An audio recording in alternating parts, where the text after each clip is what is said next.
ساتھیوں، آپ دیکھ رہے ہیں نظام عالم، میں ہوں ڈبل اے راجہ۔ آج ہم آپ کو یہود کی ایک ایسی سازش کے بارے میں بتانے جا رہے ہیں جس کا ذکر سینکڑوں نہیں بلکہ ہزاروں سال پہلے کیا گیا تھا۔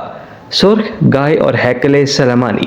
جی ہاں، یقیناً آپ نے بھی بچپن میں سنا ہوگا کہ صہیونی ایک سرخ گائے کے پیدا ہونے کا انتظار کر رہے ہیں تاکہ اسے یروشلم میں جبل الزیتون پر قربان کر کے جلایا جائے۔ اس کے بعد مسجد اقصیٰ اور سنہرا گنبد شہید کر کے ہیکل سلیمانی کی تعمیر ہوگی۔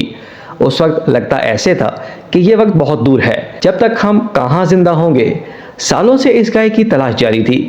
آپ نے اگر سورہ بقرہ میں گائے کا قصہ پڑھا ہو تو آپ جانتے ہوں گے کہ جس گائے کے قربان کرنے کا بنی اسرائیل کو حکم دیا گیا تھا اس کی خصوصیات کیا تھیں۔ اب بھی اس خصوصیت کی گائے کی تلاش ہو رہی تھی۔ امریکی ریاست ٹیکساس اپنی سرخ گائے کے لیے مشہور ہے، اور کئی سال کی تلاش کے بعد سپٹمبر 2022 میں ایسی 5 بچھڑیاں تلاش کر دی گئیں جن کو فلسطین پہنچایا گیا اور ان کی لوکیشن خفیہ رکھی گئی۔ ان کے معائنے وغیرہ ہوتے رہے اور اب 4 گائیں ایسی تیار کی جا چکی ہیں جن کو قربانی کے لیے موزوں قرار دیا گیا ہے۔ جبل الزیتون پر 12 سال پہلے ایک پلاٹ خرید لیا گیا تھا جس پر قربان گاہ بھی تیار ہو چکی ہے، جہاں گائے کو جلایا جائے گا اور اس کے ساتھ ہی ہیکل کی تعمیر کا پہلا اقدام پورا ہو جائے گا۔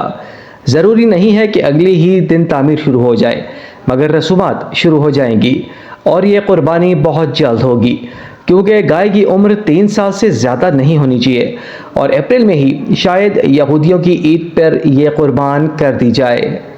وقت آ بھی گیا اور ہمیں یقین نہیں آ رہا کہ وقت آ گیا ہے۔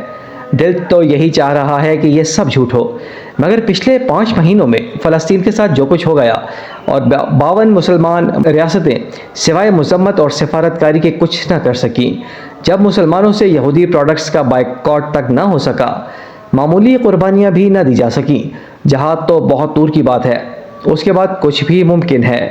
انہوں نے دیکھ لیا کہ مسلمانوں میں کتنا دم خم ہے۔ اب اگر مسجد اقصیٰ شہید بھی کر دی جائے تو زیادہ سے زیادہ شور مچے گا یا مذمت ہوگی، جلوس نکلیں گے اور بس۔